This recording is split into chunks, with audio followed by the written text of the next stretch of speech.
एक बार गौतम बुद्ध अपने शिष्यों के साथ एक गांव की तरफ जा रहे थे। तभी उन्होंने देखा कि एक युवक बेहद गुस्से में पहाड़ी की तरफ जा रहा है। बुद्ध उसे देखते ही समझ गए कि या तो यह किसी की हत्या करने जा रहा है या फिर खुद आत्महत्या करने जा रहा है। वो युवक जैसे ही पहाड़ी से कूदने जा रहा था, गौतम बुद्ध ने तुरंत उसका हाथ पकड़कर उसे खींच लिया। यह देख उस युवक ने कहा, आप मेरा हाथ छोड़ दे, मेरा जीवन है, मैं जो चाहूँ इसके साथ करो, आप मुझे मत रोकना। गौतम बुद्ध ने कहा, ठीक है, तुम चाहो तो दोबारा से कूद जाना, लेकिन पहले 10 मिनट रुक जाओ। 10-12 बार लंबी सांसें लो और अपनी हथेलियों को खोल दो, उसके बाद ही मैं तुम्हें दोबारा आत्महत्या करने दूंगा, उससे पहले नहीं। युवक बोला, आप मुझे बेकार ही इतना परेशान कर रहे हैं, मैं पहले से ही इतना परेशान हूँ, लेकिन अगर आप कहते हैं तो ठीक है, मैं 10-12 बार लंबी सांसें ले लेता हूँ, अपनी हथेलियाँ खोल देता हूँ, उसके बाद आप मुझे आत्महत्या करने से नहीं रोकेंगे। उस युवक ने अपनी आंखें बंद की, 10 बार लंबी सांसें ली, अपनी हथेलियों को खोला और फिर धीरे धीरे अपनी आंखें खोली। फिर महात्मा बुद्ध ने कहा कि ठीक है, अब तुम जा सकते हो। वह युवक पहाड़ी की तरफ गया। उसने जैसे ही कदम आगे बढ़ाया, पहाड़ी के नीचे देखा, वह देखते ही पीछे हट गया और वापस जाकर बुद्ध से बोला, आप कौन है महात्मा? आपसे तेजस्वी व्यक्ति मैंने आज तक नहीं देखा। अभी मेरे साथ क्या हुआ, क्या आप मुझे समझा सकते हैं? कुछ वक्त पहले तो मैं इस पहाड़ी से कूद जाता, लेकिन अब एक भय उत्पन्न हो गया है। बुद्ध मुस्कुराए और बोले, जब तुम पहाड़ी से कूदने वाले थे तब तुम्हारे अंदर क्रोध था, और यह क्रोध सोचने समझने की शक्ति को नष्ट कर देता है। हमारी बुद्धि उस वक्त काम करना बंद कर देती है। उस समय तुम क्रोधित थे और तुम्हारा मन एक जगह नहीं था।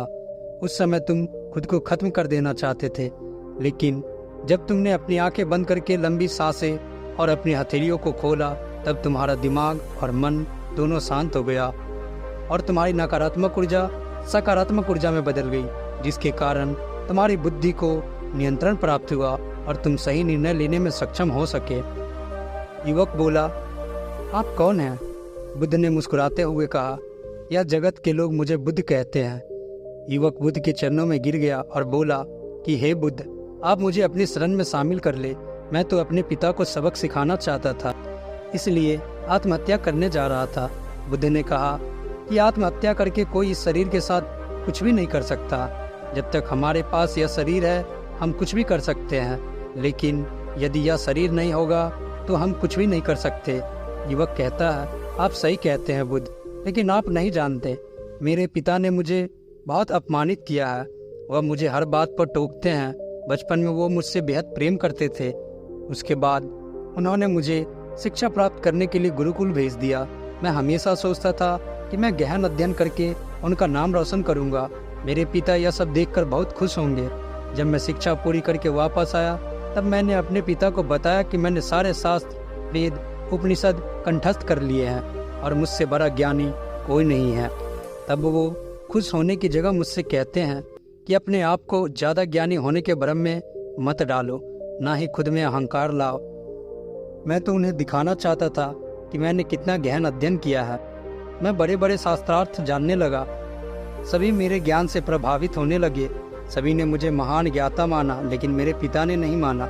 वह मेरे शास्त्रार्थ के बीच पहुंच जाते और मेरे बताए गए ज्ञान में कुछ न कुछ कमी निकालते और सबके आगे मुझे अपमानित करते। वो मेरे साथ रहने वाले मित्रों को भी अपमानित करते थे, यह कहकर कि वो मेरा जीवन बर्बाद कर देंगे क्योंकि वह मेरा साथ देते हैं। मेरे ज्ञान की प्रशंसा करते थे। मैं समझ नहीं पा रहा था कि वह ऐसा क्यों कर रहे हैं। तब मेरे मित्रों ने मुझसे कहा, क्योंकि वो मेरे जितना ज्ञान अर्जित नहीं कर पाए, इसीलिए वो मुझसे ईर्ष्या करते हैं। एक दिन मेरी उपाधियों के कारण मेरे मित्रों ने मुझे मदिरा पान कराया। यह बात मेरे पिताजी को पता चल गई। वो ढूंढते ढूंढते वहाँ पहुँच गए और मुझे वहाँ सबके सामने थप्पड़ मार दिया। मुझे बहुत अपमानित महसूस हुआ। तब मैंने यह तय किया कि मुझे मेरे पिताजी को सबक सिखाना है और मैं यहाँ आत्महत्या करने आ गया, क्योंकि एक पिता के लिए इससे बड़ा सबक क्या होगा। जब वो अपने बेटे की अर्थी को उठाएंगे, तब उन्हें एहसास होगा कि उन्होंने क्या गलती की है। बुद्ध मुस्कुराए और बोले, मुझे एक बात बताओ, जो ज्ञान तुम्हें आत्महत्या करने के लिए प्रेरित करे, तो वो ज्ञान किस काम का? वो कहाँ से अच्छा हुआ? जो तुम्हें एक गलत काम को करने से नहीं रोक पा रहा? क्या वह उचित ज्ञान है? युवक ने कहा, आप सही कहते हैं बुद्ध। अब मैं खुद अज्ञानी सा महसूस कर रहा हूँ। आप मुझे अपनी शरण में ले ले। मैं आपसे ज्ञान प्राप्त करना चाहता हूँ। बुद्ध ने मुस्कुराते हुए कहा, तुम मेरे साथ सिर्फ 4 दिनों तक रहना और उसके बाद अपने पिताजी के पास जाना। अपने पिता के घर तुम मध्य रात्रि के बाद जाना और बिना किसी हलचल के चुपचाप भीतर जाना। तब तुम्हें जीवन का सबसे पहला ज्ञान मिलेगा। दोस्तों, वो युवक 4 दिनों तक बुद्ध के पास रहा और उसके अगले दिन ही पिता के पास चला गया। जब मध्य रात्रि वो अपने घर पहुंचा तो उसने देखा कि उसकी माताजी बिस्तर पर बहुत बीमार पड़ी है और युवक के पिता से कहती है कि तुम्हारी शक्ति के कारण आज मेरा बेटा मुझसे दूर है। अगर तुम इतने सख्त नहीं होते तो आज घर छोड़कर नहीं जाता। वो युवक अपने पिता की तरफ देखता है। वो देखता है कि जिनकी आंख में आज तक आंसू नहीं देखे थे, आज वो नम आंखों के साथ बैठे हैं। उसके पिता कहते हैं, मैं उसे दुख नहीं देना चाहता था, बस उसके अंदर अहंकार ना आए उसे दूर करता था।